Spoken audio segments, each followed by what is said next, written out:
পরবর্তী বক্তা খন্দকার আবু আশফাক, ঢাকা 1। তিনি দফা 23, 26, 27, 28, 33, 35-এর উপরে মোট 6টি সংশোধনী দিয়েছেন। আপনি 2 মিনিটের মধ্যে আপনার বক্তব্য উপস্থাপন করুন।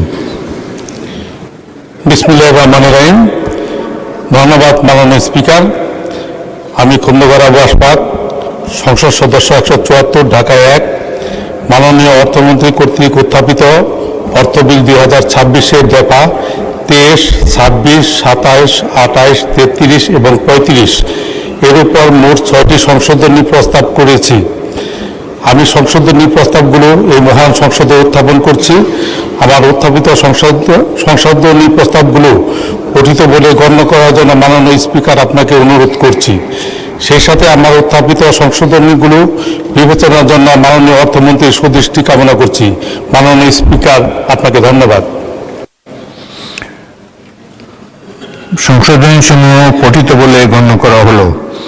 সংসদের সামনে প্রশ্ন হচ্ছে, মাননীয় সদস্য খন্দকার আবু আশফাক বিলের সংশোধনী তালিকা 2-এর ক্রমিক নম্বর 19 ও 26 দফায় যে সংশোধনী এনেছেন তা গ্রহণ করা হোক।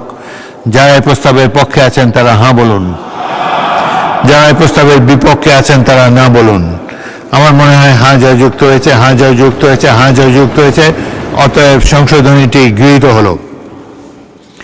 সংসদের সামনে প্রশ্ন হচ্ছে, মাননীয় সদস্য খন্দকার আবু আশফাক বিলের সংশোধনীর তালিকা নম্বর 2-এর ক্রমিক নম্বর 20 ও 27 দফায় যে সংশোধনী এনেছেন তা গ্রহণ করা হোক। যারা এই প্রস্তাবের পক্ষে আছেন তারা হ্যাঁ বলুন, যারা এই প্রস্তাবের বিপক্ষে আছেন তারা না বলুন। আমার মনে হয় হ্যাঁ যা যুক্ত হয়েছে, হ্যাঁ যা যুক্ত হয়েছে, হ্যাঁ যা যুক্ত হয়েছে, অতএব সংশোধনীটি গৃহীত হলো। সংসদের সামনে প্রশ্ন হচ্ছে, মাননীয় সদস্য খন্দকার আবু আশফাক বিলের সংশোধনী তালিকা 2-এর ক্রমিক নম্বর 21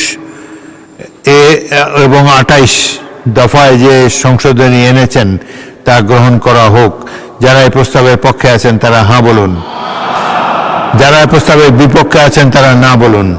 আমার মনে হয় হ্যাঁ যা যুক্ত হয়েছে, হ্যাঁ যা যুক্ত হয়েছে, হ্যাঁ যা যুক্ত হয়েছে, অতএব সংশোধনীটি গৃহীত হলো।